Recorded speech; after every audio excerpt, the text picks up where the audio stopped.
Hello friends, welcome back to my channel.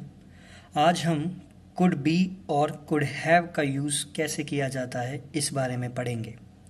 तो आइए समझते हैं सबसे पहले कुड बी का यूज़ कैसे होता है।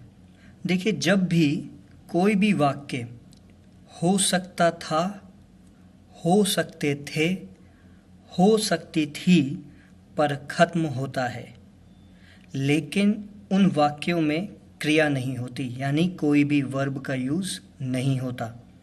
तो यानी जब भी कोई वाक्य हो सकता था, हो सकते थे, हो सकती थी और उसमें कोई वर्ब ना हो, यानी कुड बी के साथ कभी भी वर्ब का यूज़ नहीं होता। आइए इसको एग्जाम्पल से समझते हैं। वह दुकान पर हो सकता था। देखिए, ये दुकान पर होना कोई क्रिया तो नहीं है, कोई काम तो नहीं है, यानी उसने कोई काम किया तो नहीं, वह दुकान पर है, तो इसमें कोई क्रिया नहीं है और ये सेंटेंस हो सकता था पे भी ख़त्म हो रहा है। तो यानी कि हम यहाँ पर कुड बी का यूज़ करेंगे। वह दुकान पर हो सकता था। He could be eight shop. Okay friends, he could be eight shop. वह दुकान पर हो सकता था। आइए नेक्स्ट एग्जांपल से समझते हैं। तुम अस्पताल में हो सकते थे। यहाँ पर भी कोई क्रिया नहीं है। अस्पताल में होना यानी हॉस्पिटल में होना कोई काम नहीं होता। तुम अस्पताल में हो सकते थे, इसमें सब्जेक्ट ने यानी कि तुमने कोई काम नहीं किया है, तो यहाँ पर भी हम क्या यूज़ करेंगे? कुड बी का। You could be at hospital. You could be at hospital. आइए नेक्स्ट एग्जाम्पल से समझते हैं। आई होप कि आपको ये अब क्लियर हो रहा होगा। नेक्स्ट एग्जाम्पल है, मैं मंदिर में हो सकता था।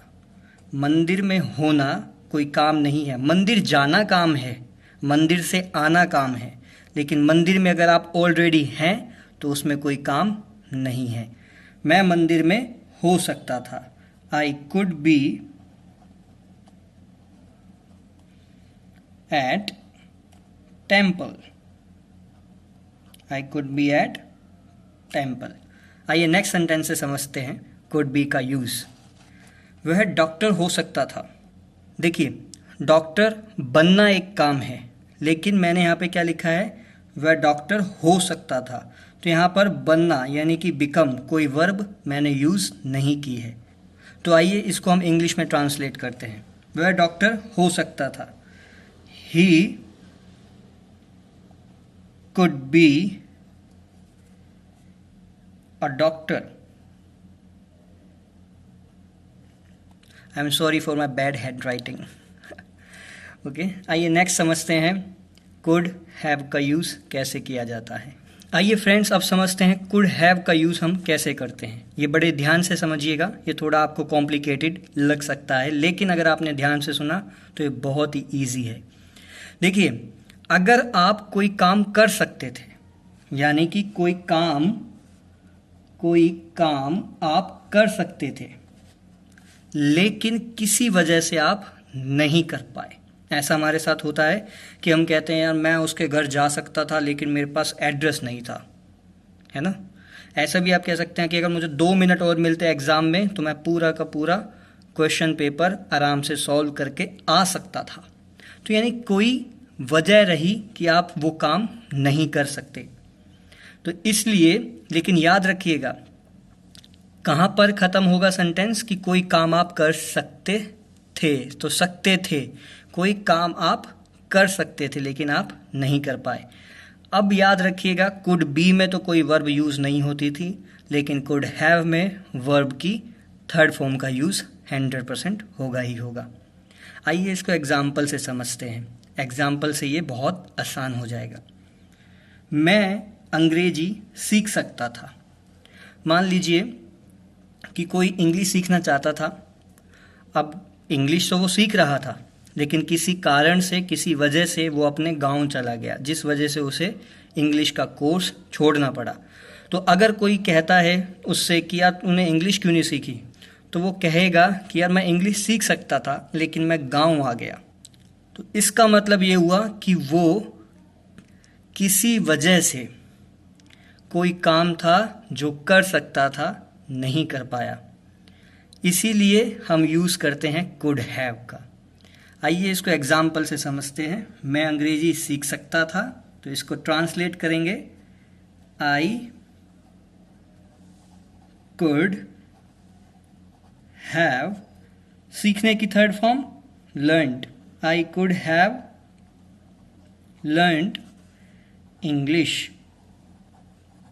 ओके गाइस, आइए नेक्स्ट एग्जाम्पल से समझते हैं। वह घर पर आ सकता था, जैसे कहते हैं ना कि यार वो घर पे नहीं आया मेरे, वो घर पे तो आ सकता था।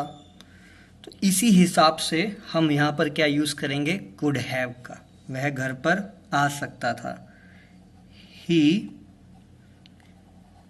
कुड हैव, आने की थर्ड फॉर्म कम, केम, कम। तो यहाँ पर हम लिखेंगे कम की थर्ड फॉर्म जो खुद में ही होती है कम। ही कुड हैव कम, कहाँ पर, होम। अब बहुत से बच्चों को कन्फ्यूजन होती है कि सर कम के बाद टू नहीं लगाया या कम के बाद टू लगा सकते हैं, ये मर्जी है आपकी। कम टू होम कहिए या कम होम कहिए, एक ही बात होती है। आइए नेक्स्ट एग्जाम्पल से इसको और समझते हैं। तुम नौकरी कर सकते थे, है ना, कोई काम कर सकते थे, यानी कि वो काम आपने किया नहीं। ठीक है, जब ऐसा हो कि आप कोई काम कर सकते थे लेकिन वो काम आपने किया नहीं किसी वजह से, तो अब आप वहाँ पर क्या यूज़ करेंगे, कुड हैव। याद रखिएगा कुड हैव सबके साथ यूज़ होता है, चाहे वो ही शी इट हो या आई वी यू दे, सब पर्सनल प्रोनाउन के साथ आप कुड का यूज़ और कुड हैव का यूज़ कर सकते हैं। आइए इसको एग्जाम्पल से समझते हैं।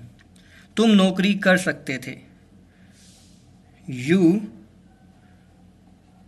कुड हैव, करने की इंग्लिश क्या होगी, डू, डू की third form done, you could have done job. Okay friends, आइए एक लास्ट एग्जाम्पल से समझते हैं। ये लास्ट एग्जाम्पल है, अगर मेरे पास पैसे होते तो मैं तुम्हें पैसे दे सकता था। अभी तक जितना हमने एग्जाम्पल से समझा है उसमें मैंने कोई भी वजह लिखी नहीं है कि क्यों वो आप काम नहीं कर पाए, लेकिन इसमें मैंने आपको वजह भी बताई है। तो आप चाहें, ये आपके ऊपर डिपेंड करता है कि आप उसको वजह बताना चाहते हैं, तो आपको ऐसे लिखना पड़ेगा, अगर मेरे पास पैसे होते तो, या बोलना पड़ेगा इफ़ आई हैड मनी। लेकिन अगर आप कोई भी वजह नहीं बताना चाहते तो आप ऐसे भी सिंपल लिख सकते हैं, जिसका मतलब वही होगा कि आप कोई काम कर सकते थे लेकिन किसी वजह से नहीं कर पाए। ओके फ्रेंड्स, आइए इसको ट्रांसलेट करते हैं और कुड हैव को कंप्लीट करते हैं। अगर मेरे पास पैसे होते, इफ आई हैड मनी, तो मैं तुम्हें पैसे दे सकता था। अब तो के लिए हम कोमा यूज़ करेंगे, क्योंकि जब ये इफ़ वाले सेंटेंसेस होते हैं, कंडीशनल सेंटेंसेस, तो उसमें हम तो को यूज़ नहीं करते, उसके प्लेस पर कोमा का यूज़ किया जाता है। इफ़ आई हैड मनी, मैं तुम्हें पैसे दे सकता था। I could have, third form gave, क्या दे सकते थे, money, I could have given you money. I hope guys ये आपको क्लियर हुआ होगा कि कब हम कुड बी और कुड हैव का यूज़ करते हैं। Thank you so much for watching this video.